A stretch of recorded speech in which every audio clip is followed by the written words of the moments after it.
মধ্যপ্রাচ্যের রাজনীতিতে ইরান বরাবরই রহস্য, ক্ষমতার দ্বন্দ্ব আর কঠোর রাষ্ট্রনীতির জন্য আলোচিত। সেই ইরানের প্রেসিডেন্ট হিসেবে 2024 সালে উঠে আসেন তুলনামূলক কম পরিচিত এক নেতা, নাম তার মাসুদ পেজেশকিয়ান। বাইরে থেকে শান্ত, নম্র, কম কথা বলে মানুষটিকেই এখন অনেক বিশ্লেষক বলছেন ইরানের সাইলেন্ট অপারেটর। কারণ তিনি চিৎকার করে রাজনীতি করেন না, কিন্তু ধীরে ধীরে রাষ্ট্রযন্ত্রের গুরুত্বপূর্ণ জায়গাগুলোতে নিজের প্রভাব বাড়াচ্ছেন। অনেক পশ্চিমা বিশ্লেষক মনে করেন ইরানের সর্বোচ্চ নেতা মুস্তফা খামেনি পর্দার আড়ালে যতটা আলোচিত, বাস্তবে রাষ্ট্র পরিচালনার বড় অংশ এখন প্রেসিডেন্ট পেজেশকিয়ানের কাঁধেই এসে পড়েছে। তবে ইরানের জটিল ক্ষমতা কাঠামো বুঝতে হলে আগে জানতে হবে কে এই মাসুদ পেজেশকিয়ান। দর্শক, মাসুদ পেজেশকিয়ান পেশা একজন হার্ট সার্জন। 1954 সালে ইরানের মাহাবাদে জন্ম নেওয়া পেজেশকিয়ানের বাবা ছিলেন আজারি, মা কুর্দি। ফলে ছোটবেলা থেকেই তিনি ইরানের বহু জাতিগত বাস্তবতার মধ্যে বড় হয়েছেন। চিকিৎসক হিসেবে তিনি ইরান ইরাক যুদ্ধের সময় আহত সেনাদের চিকিৎসাও করেছেন। পরে ধীরে ধীরে রাজনীতিতে প্রবেশ করেন। পেজেশকিয়ান সাবেক সংস্কারপন্থী প্রেসিডেন্ট মোহাম্মদ খাতামির আমলে ইরানের উপস্বাস্থ্যমন্ত্রী এবং পরে স্বাস্থ্যমন্ত্রী হিসেবে দায়িত্ব পালন করেন। পরে দীর্ঘ সময় সংসদ সদস্য হিসেবেও তিনি দায়িত্ব পান। রাজনীতিতে তার পরিচয় সংস্কারপন্থী। তবে ইরানের প্রেক্ষাপটে সংস্কারপন্থী মানে পশ্চিমা ধাঁচের উদারপন্থী নয়, বরং ইসলামিক রিপাবলিকের কাঠামো অক্ষুণ্ণ রেখে কিছু সামাজিক ও কূটনৈতিক পরিবর্তনের পক্ষে থাকা। দর্শক, 2024 সালে প্রেসিডেন্ট ইব্রাহিম রাইসি হেলিকপ্টার দুর্ঘটনায় নিহত হওয়ার পর ইরানে আগাম নির্বাচন অনুষ্ঠিত হয়।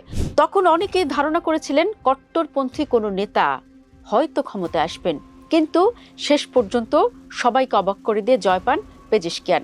আর এই কারণে ইরানের রাজনীতির সাইলেন্ট কিলার বলা হয় পেজেশকিয়ানকে। মূলত তার রাজনৈতিক স্টাইলের কারণেই অনেক বিশ্লেষক সাইলেন্ট কিলার বলছেন তাকে। তিনি উচ্চ স্বরে বিপ্লবী বক্তব্য দেন না, সামরিক পোশাক পরে যুদ্ধংদেহী ভাষণও দেন না, বরং শান্ত, ধীর এবং হিসাবে। কিন্তু এই নীরবতার মধ্যেই তিনি ইরানের ক্ষমতার ভারসাম্যে বড় পরিবর্তন আনার চেষ্টা করছেন।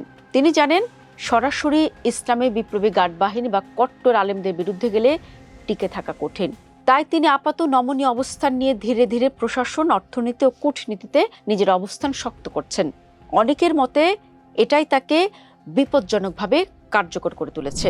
তবে দর্শক, ইরানের রাজনীতিতে সবচেয়ে বড় ক্ষমতার কেন্দ্র প্রেসিডেন্ট নয়, বরং সর্বোচ্চ নেতা বা সুপ্রিম লিডার। বর্তমানে সে পদে আছেন আলী খামেনির ছেলে মুস্তফা খামেনি। এবছর 28 ফেব্রুয়ারি ইসরায়েল ও আমেরিকার হামলায় আলী খামেনি নিহত হওয়ার পর দৃশ্যপটে আসেন ছেলে মুস্তফা। তবে তিনি এখনো জনসমক্ষে আসেননি। তাকে নিয়ে অনেক ধোঁয়াশাও রয়েছে। তিনি কতটা আহত বা সত্যি বেঁচে আছেন কিনা তা জানেন না বেশিরভাগ ইরানি জনগণ। পর্দার আড়ালে থেকে সর্বোচ্চ ক্ষমতার চেয়ার দখলে রয়েছে তার। তবে বাস্তবতা হলো ইরানের প্রশাসনিক ও অর্থনৈতিক সংকট এত গভীর হয়েছে যে দৈনন্দিন রাষ্ট্র পরিচালনার চাপ এখন অনেকটাই প্রেসিডেন্টের উপর। পশ্চিমা নিষেধাজ্ঞা, মূল্যস্ফীতি, বেকারত্ব, আঞ্চলিক যুদ্ধ সবকিছু সামলাতে হচ্ছে এই পেজেশকিয়ানকেই। বিশেষজ্ঞদের অনেকে বলছেন মুস্তফা খামেনি হয়তো নিরাপত্তা ও ধর্মীয় বলের প্রভাবশালী মুখ, কিন্তু জনগণের ক্ষোভ সামলানো, অর্থনীতি চালানো এবং আন্তর্জাতিক কূটনীতিতে এখন সামনের সারিতে পেজেশকিয়ান। তাই দৃশ্যমান ক্ষমতা তার হাতে বেশি। এই সাইলেন্ট কিলার মাসুদ পেজেশকিয়ানকে নিয়ে পশ্চিমা বিশ্ব এক ধরনের দ্বিধায় আছে। একদিকে তিনি পারমাণবিক চুক্তি পুনরুজ্জীবিত করার কথা বলেন, অন্যদিকে আমেরিকা ও ইউরোপের সঙ্গে সম্পর্ক উন্নয়নেরও ইঙ্গিত দেন। তিনি বলেছেন নিষেধাজ্ঞা তুলে না নিলে ইরানের অর্থনীতি ঘুরে দাঁড়ানো কঠিন। অন্যদিকে তিনি ইসলামিক রিপাবলিকের মূল কাঠামোর বিরোধীও নন, অর্থাৎ ইরানের আঞ্চলিক সামরিক নীতি, বিপ্লবী গার্ড বাহিনীর ভূমিকা বা প্রতিরোধ অক্ষ পুরোপুরি বদলে দেওয়ার সম্ভাবনা কম। এ কারণেই পশ্চিমাদের একাংশ তাকে ব্যবহারযোগ্য মধ্যপন্থী মনে করলেও অন্য অংশ তাকে কৌশলী ও বিপজ্জনক প্রতিপক্ষ হিসেবেই দেখে।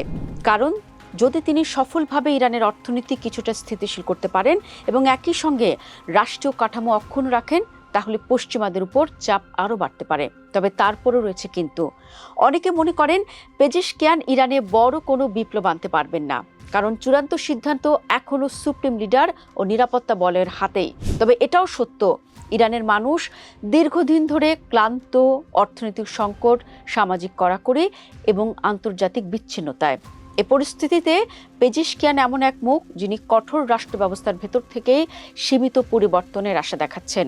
হয়তো তিনি পুরো ইরান বদলে দিতে পারবেন না, কিন্তু তিনি যদি আমেরিকা ও পশ্চিমা বিশ্বের সাথে নতুন চুক্তির মাধ্যমে নিষেধাজ্ঞা ইস্যুতে অগ্রগতি আনতে পারেন, সামাজিক চাপ কিছুটা কমাতে পারেন এবং আন্তর্জাতিক সম্পর্ক আংশিক স্বাভাবিক করতে পারেন, তাহলে সেটাই হবে বড় পরিবর্তন। আর এ কারণে আজ মধ্যপ্রাচ্যের সবচেয়ে গুরুত্বপূর্ণ এবং রহস্যময় নেতাদের একজন হয়ে উঠেছেন মাসুদ পেজিশকিয়ান। নীরব, ধীর, কিন্তু অত্যন্ত হিসাবি এক প্রেসিডেন্ট।